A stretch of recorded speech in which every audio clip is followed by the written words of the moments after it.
Alright, we're down here at the camp again. We're looking at my collection of 38 revolvers. The top's the 4-inch Model 64. It's basically a stainless steel version of the Model 10. K-frame, fixed sights. I painted the front sight orange because I need all the help I can get seeing it. Next one is my Model 15-4, which again is the K-frame 4-inch barrel. This one's in blued steel instead of stainless, and it has the adjustable sights. Probably one of my favorite revolvers. We have the 642 Smith, which is a J-frame, slightly smaller. It carries 5 shots. It has a 1 7/8 inch barrel. It's close enough to a 2-inch. This is the classic, one of the classic snubbies. This one's of current manufacture, made only a couple of years ago, maybe 2 years ago, but this one does not have the lock on it. And then last is my Model 36, the J-frame. Traditional hammer on it. Allows me to shoot it double or single action. And this is probably one of the most carried guns that I've got in my collection, because it fits on my ankle, it can fit in my pocket, I can wear it inside or outside my waistband. Great little revolver.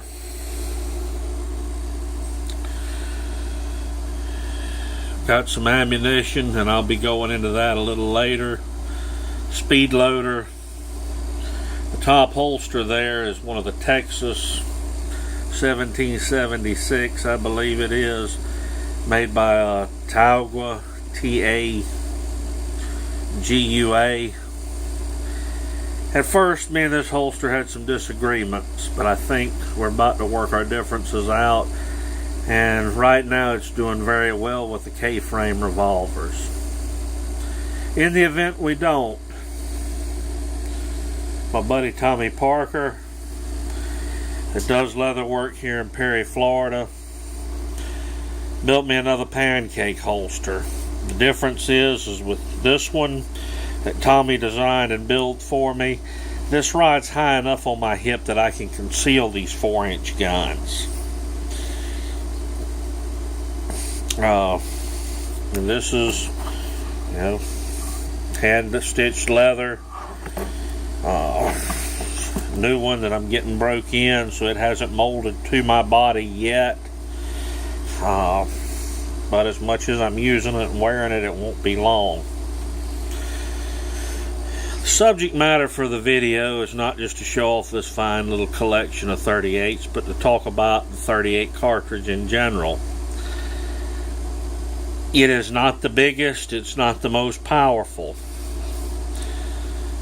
but it might be the most useful cartridge we have available to us in the United States. And the reason I say this is, given the cartridge's history, it originates from the 1890s. At one time it was the standard for law enforcement, really until it got uprooted by its more powerful brother, the .357 Magnum. It was, the gold standard. Matter of fact, my former department was the last, I believe, in the country that used the Model 15 K-frame 38s as a duty weapon.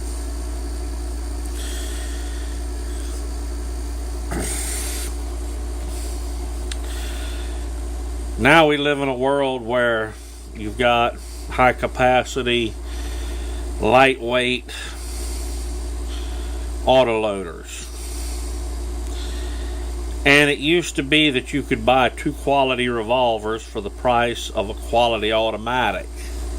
And that's just about reversed itself now. I can go buy a plastic pistol a lot cheaper than I can buy a good quality revolver now. To me, because of the years I've spent shooting a revolver and the things I can do with it, still makes this a viable option to me.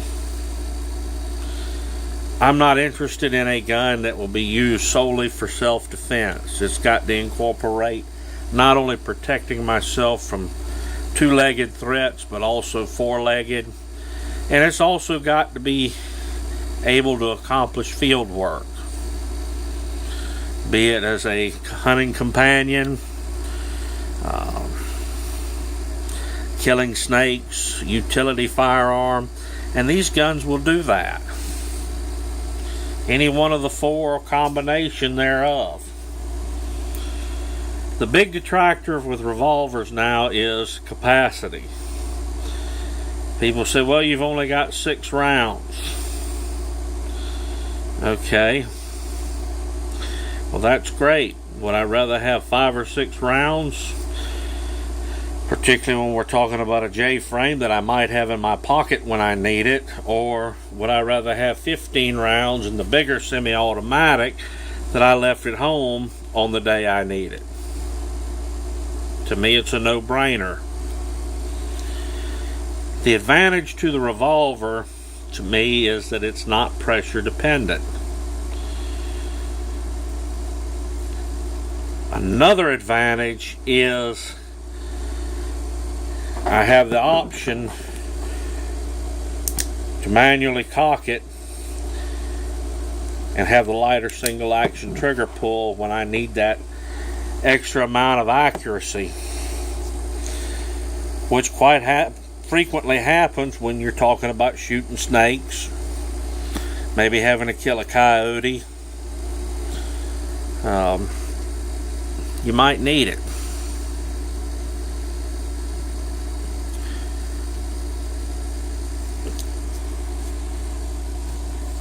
Capacity in the revolver, you've got 6 rounds in it.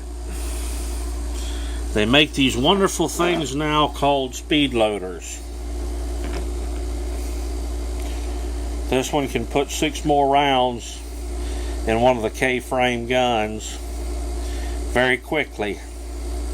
Dump your empties, throw this in, give it a turn, you're loaded again. Close your cylinder and get back to work. Got speed loaders for the 5-shot J-frames as well. I am not 100% focused on the use of my revolvers as a tool of self-defense. However, if need be, because of time spent shooting them, I think I'm going to be more than adequate. At least I have been so far.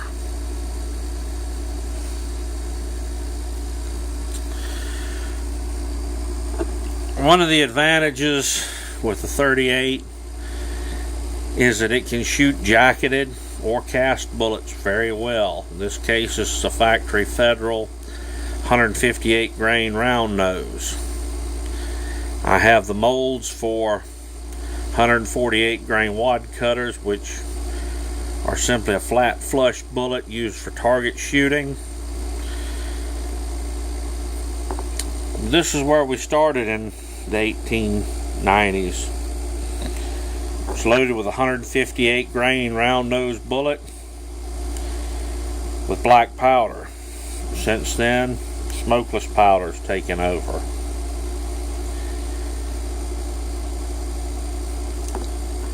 The heavy bullets in the 38,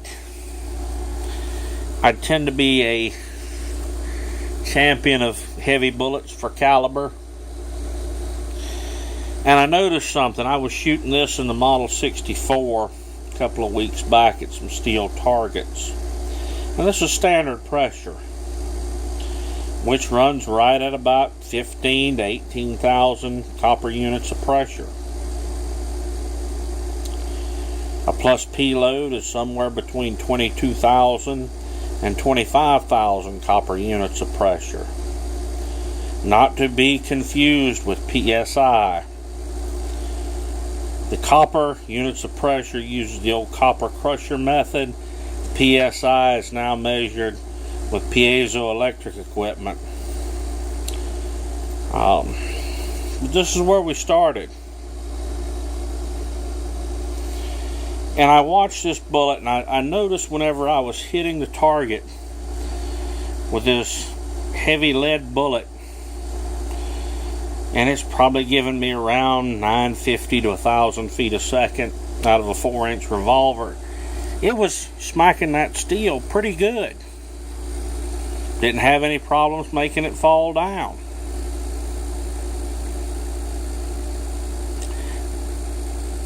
I've also found that the 158 semi-wad cutter makes an entirely adequate bullet for use in the field.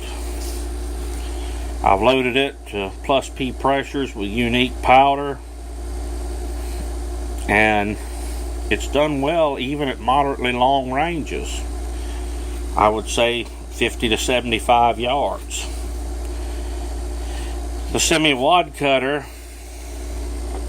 has a flat nose on it and is not reliant on expansion to deliver energy.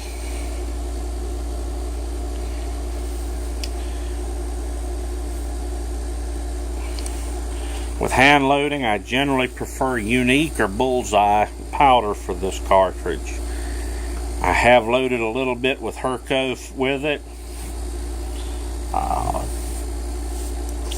For some heavy loads, I've used 2400 with the 158 grain bullets, and made very careful that these loads were only used in the K-frame revolvers. Probably not a good idea to shoot them in the J-frames. I have known of some old timers that took 358 diameter rifle bullets with the flat nose, and they were 200 grains and loaded them.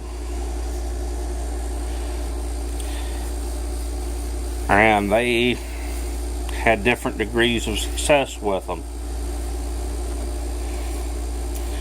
So the 38 is a remarkably versatile cartridge, particularly if you're a hand loader, because you have a wide range of powders that can be used for it. I've used, again, Bullseye, Unique.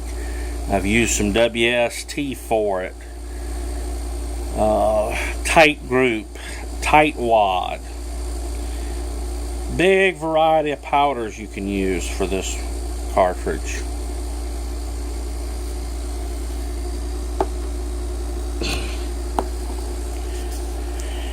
One of the mainstays that I use the 38 for is killing poisonous snakes.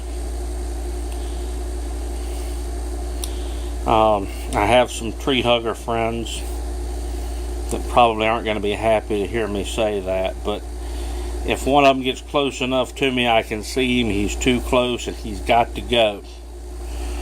That's what the snake shot's for. These are number 9 pellets. I have to look at the amount of shot. This is loaded with Bullseye, and during the summertime these are absolutely invaluable in North Florida in rural areas, because one thing I'm going to use these guns for more than any other thing is killing water moccasins and rattlesnakes. This number 9 shot spreads out like it's a small shotgun. Gives me a good pattern out to about 10 feet. These are hand loads.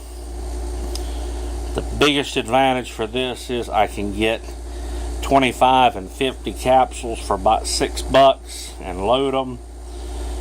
Whereas if I bought them from Walmart or Zip Mart or any gun shop, I'm looking for 10 cartridges, spending about 20 bucks. Okay, I don't like spending that amount of money on those.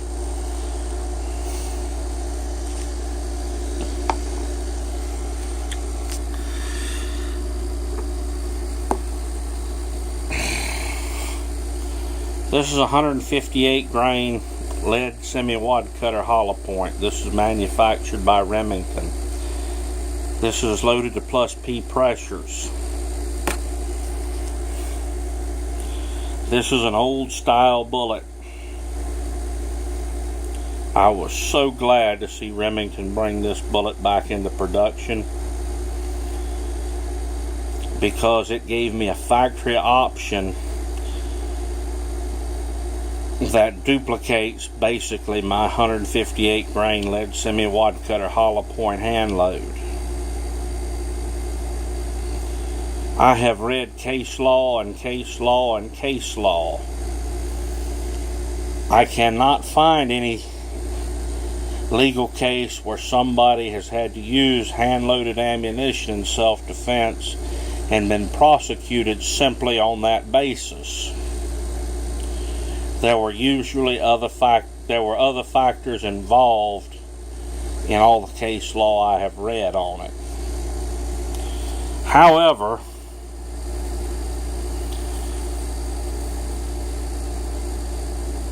I would not recommend using hand-loaded ammunition for self-defense, because I don't want to be the one that they decide they're going to establish that case law with. So I stay with factory ammunition in most cases. My hand-loaded ammunition is used for target shooting and game hunting. That's not saying that if that's what's in my gun when I have a bad day, I won't use it. At that point, I'm going to use whatever I have available to save my own or someone else's life. However, it would be preferable and eliminate legal steps if I had factory ammunition.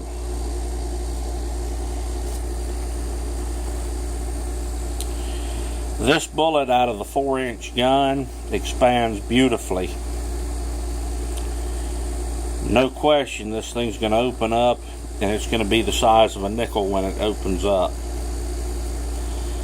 This is also one of the few heavy bullets of 158 grain that will open up well in the short barrel J frames. This gives me the combination of heavy bullet and expansion that I want for a self-defense round.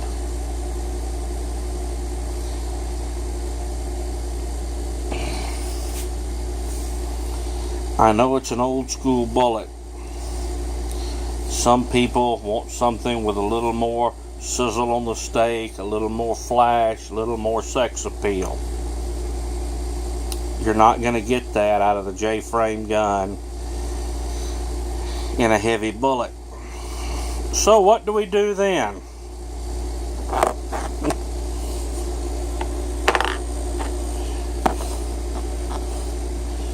We go with a lighter bullet. The great thing about the 38 Special is it will accommodate bullets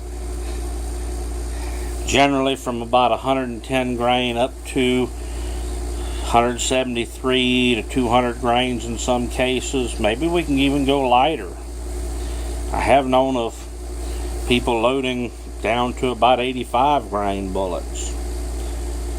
You know, to me, it's a little bit on the light side. To me, my opinion, the 200 for most uses is heavy, on the heavy side. For the cartridge, I tend to stay standard weights, but on the heavy side of them. This one here is a 129 grain Federal plus P. This is a Hydra-Shok bullet. As far as I know, this is still manufactured. Shoots well. I keep them in the K-frame Model 15. The jacketed bullet of medium weight has no problem expanding out of the 4-inch barrel. It gives it enough velocity where it's going to reliably open. This is Remington's offering. This is the Golden Saber. This one again is loaded to plus P velocities. It's 125 grain. This bullet has given me good expansion in the J frame with the 2-inch and out of the 4-inch gun. I really can't fuss about it. Again, it's currently manufactured. This is a blast from the past. This is one of the Federal Hi-Shoks, 125 grain. I bought a bunch of these almost 20 years ago, and I still have a few left. I'm working toward the end of my supply of them. I do not know if this bullet is still made. But again, expands well out of the 4-inch gun, has given decent expansion out of the 2-inch guns.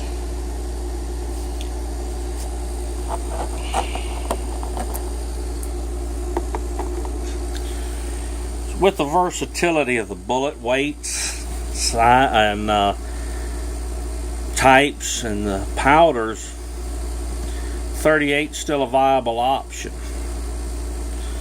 It's also at a power level and recoil level most people can shoot comfortably. People say, well, the small frame guns are an expert's guns. Yes, but they can be mastered. People say, well, the K-frame, it's so big and heavy. Gee, I don't find them overly big and bulky and heavy. I find them quite comfortable to carry.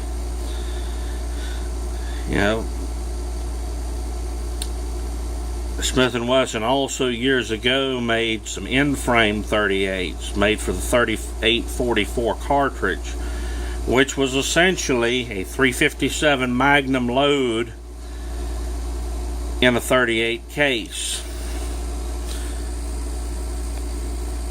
These were the Sportsman and the Outdoorsman, I believe, if I'm remembering correctly. They were built on the same frame as the 44 Magnum. These were full bore loads, shooting 158 grain bullets around 1350, 1400 feet a second. The problem with that was they didn't hold up well. The K and J frame guns, which were more popular than the N frame, couldn't handle the pressures. If they got put into one of these guns, you were going to have a mess. From there, the longer 357 Magnum case was brought out and gave birth to our first Magnum revolvers. However, the daddy of those guns was the 38 Special. Still a viable option. In skilled hands, still an effective option.